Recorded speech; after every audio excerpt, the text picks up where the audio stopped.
አንዳንዱ ደግሞ የ15 የ16 ዓመት የደረሰች ሴት ልጅ ቤት አከራይቶ ሩሜት አፕስቴር ያከራያሉ። ጋይስ በጣም እኮ ነው የሚገርሙኝ። እከካም እኮ ናቸው እነዚህ። ቁጭ ብሎ እያለ ሲያንጎራፋ እነዛ ባለቤቶች ደግሞ አልሰጋም ብሎ ይሄኛው ሲል ያደረው 7-11 ይሆናል የሚሰራው። አይገርምም? ቤት አከራዮች እኮ ዛሬ በቃ አላስተኛኝ ብሎ ነው ያደሩ እያለ ታሪኩን ያወጣለታል። እንደዚህ ብሎ ጭራሽ ድንዙስ ከሆነማ ባለቤቱ ሩሜት ነው የተከራየው እያለ ሲያወራ ያኛው 16 ሰዓቱን ባለቤቱ ሲመጣ የሚያጫውተው የተከራየው ነው። በቃ ደብሮኝ ነበር አልተኛሽም እንዴ ይላል። ንቅት ብላ ስታወራው ባልየው አይ ከበደ እኮ ከተኛው በኋላ በር ሲያንኳኳ ልከፍተው ስል ዛሬ ፍራይዴይ ነው አንዳንድ ወይን እንጠጣለን ብሎ ያኛው ደንዝዟል በቁሙ አጫውተው። ሁለተኛ ዙር የሚያጫውተው ባለቤቱ ነው። በራሱ ቤት ረዳት ትሆናለህ አንተ ደናቁርት። ነግሬያለሁ። ችኮቹ ካከራዩ አስበልጠው የሚንከባከቡ ከሆነ እያጫወታት ነው። በቃ ነቃ ደንገጥ በል አንተ ዱንዙዝ። ለነገሩ አንተም ወንዶቹ ለነገሩ ኬርለስ ከሆኑ እሱም በዛ አለሚቱን እያጫወተ ይሆናል።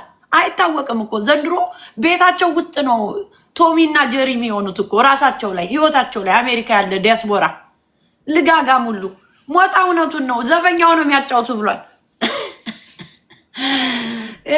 አከራይ ካለች ደግሞ ካለች ችኳም ይበላት። አንቺ ድንዙስ ምሳሽን ቋጥረሽ ስትሄጂ እሷን የሚያጫውትልሽ ባልሽ ነው። ቤት ክራይ ካከራያችሁ እንደዚህ ነው። እኔ አሁን ባል ቢኖረኝ አላከራይም። ምን አባሽ ላረግ ነው ማከራይ? እከካም ደከከና ሲጀመር እሱ ካልከፈለ እኔ ካልከፈልኩት ምን አባሽ ላረግ ነው ቤት ምገዛው? ሁለታችሁ ሰርታችሁ መክፈል አለባችሁ። ዳሴት የምን አባ ሩሜት የምን አባ። አንዳንዱ ደግሞ የ15 የ16 ዓመት የደረሰች ሴት ልጅ ቤት አከራይቶ ሩሜት አፕስቴር ያከራያሉ። ጋይስ በጣም እኮ ነው የሚገርሙኝ። እከካም እኮ ናቸው እነዚህ ናቸው እንዲያው መረገጥ ያለባቸው።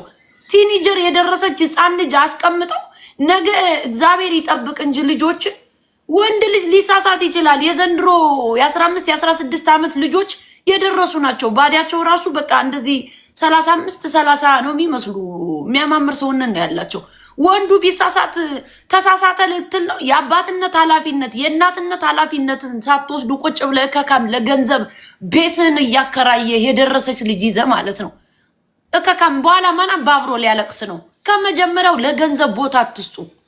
ለልጆቻችሁ ክብር፣ ለሚስታችሁ ክብር፣ ለባልሽ ክብር ይኑርሽ። እንደዚህ ናቸው ብዙ አበሾች ክርስቶስን እንደዚህ ናቸው። ሰው ቤት አፓርትመንት ተከራይተው አፓርትመንት የሚያከራይ ህብረተሰብ እኮ ነው ያለው።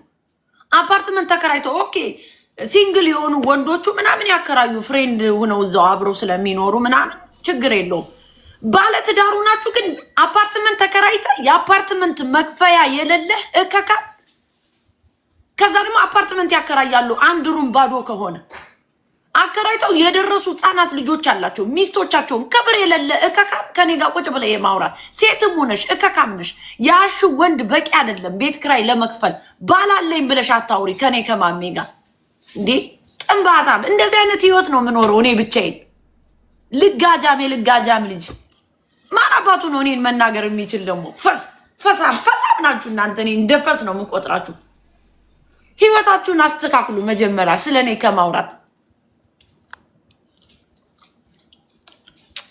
ያን ነው ፉክክር። አቅም ከሌላችሁ አትግዙ ቤት። አቅም ከሌለ ሩሜት አፓርትመንት አትከራይ። አፓርትመንት ተከራይተው ሲንግል ከሆናችሁ ኦኬ ችግር የለውም። ፍሬንድም ስለምትፈልጉ ቡና የሚያጣጣ ምናምን ትፈልጋለህ። እኔ በታችነት ስሜት አይሰማኝም። ራሴ እናንተ አላችሁ ቁጭ ብዬ ከእናንተ ጋር መጠጣት ነው። 3 ቤድሩም እኮ ክፍት ነው እዛ ጋር። ማን ያየዋል? ማንም አያየውም። ባከራየው እኮ 600 ብር ወደ 1800 ብር አገኛለሁ። ቁጭ ብዬ 500 ጨምሬ መክፈል ነው ይሄን ቤት ከፈለኩኝ። ግን ምን ዶግ ላይፍ ምን አስጨናነቀኝ እኔ።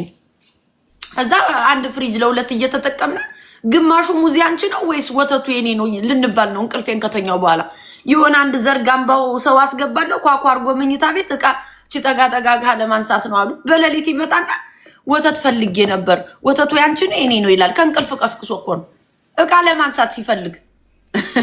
በዛ ሰዓት ቢጃማ ለብሰን ነው ተኝተን የሚሆን። የኋላ ሸቱም ያበበ ነው። ፉን ስትል ሌላ አስተሳሰብ ለማሰብ ከዛስ ምን አረገ ይልን ነው። አቢውስ ተደረኩ ነው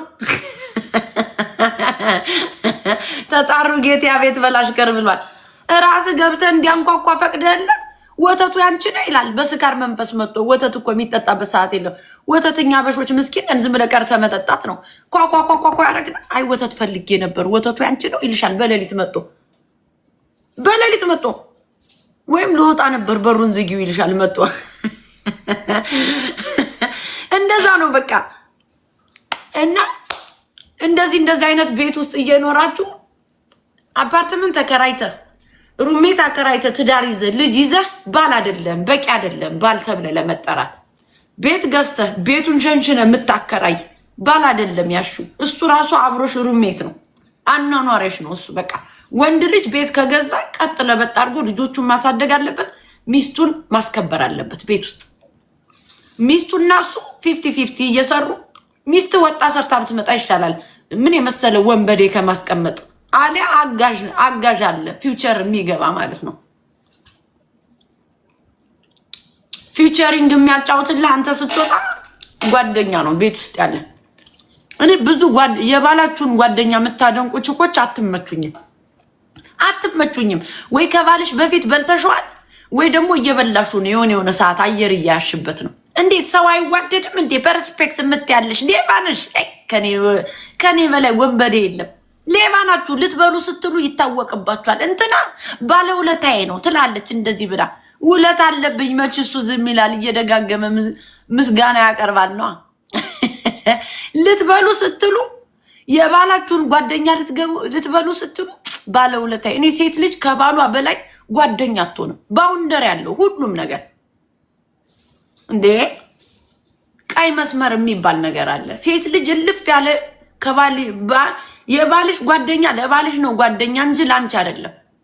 ወይኔ ብሎ የሚንጠለጠሉ አሉ ባላቸው ነው። እኔ ወንድ አይመስለኝም አሁን ሚስቱ እንደዛ የምትንጠለጠልበት ጓደኛዬ ብሎ። በጣም ነው የምታስጠሉኝ። እናንተም ስነ ስርዓት ለኛ ትነግሩናላችሁ። ሴቶቹ ደግሞ አላችሁ የሰው ባል ላይ ተጠምጥሩ። በቃ እንዴት እንደምወደው እኮ አብሮ አደጌ ነው ትላለች። አብሮ አደግሽ መሆኑ ሰፈርሽ ላይ ነው ያበቃው። በቃ ዳሴት። ከዛ በኋላ የሰው ባለ ትዳር ነው ስታገኙ እጅሽን ዘርግተሽ ሰላም ነው ማለት እንጂ መንጠልጠል። ባልሽ እንደዛ ታቅፊው። ቢኮዝ ባልሽ አርጅቷል፣ ጃጅቷል፣ ደንዝዟል። ስትረስ ሊደፋው ነው። ደፍተሽ ጣዩ የሚልሽ ባልሽ ላይ ሌላ ውበት ያለው ባል ወንድ ስታይ ተንጠልጠለሽ ልትደፊ። አብሮ አደጌ ነው ይላል። አብሮ አደግ አይደረስብሽ ያልደረሰ እከካም።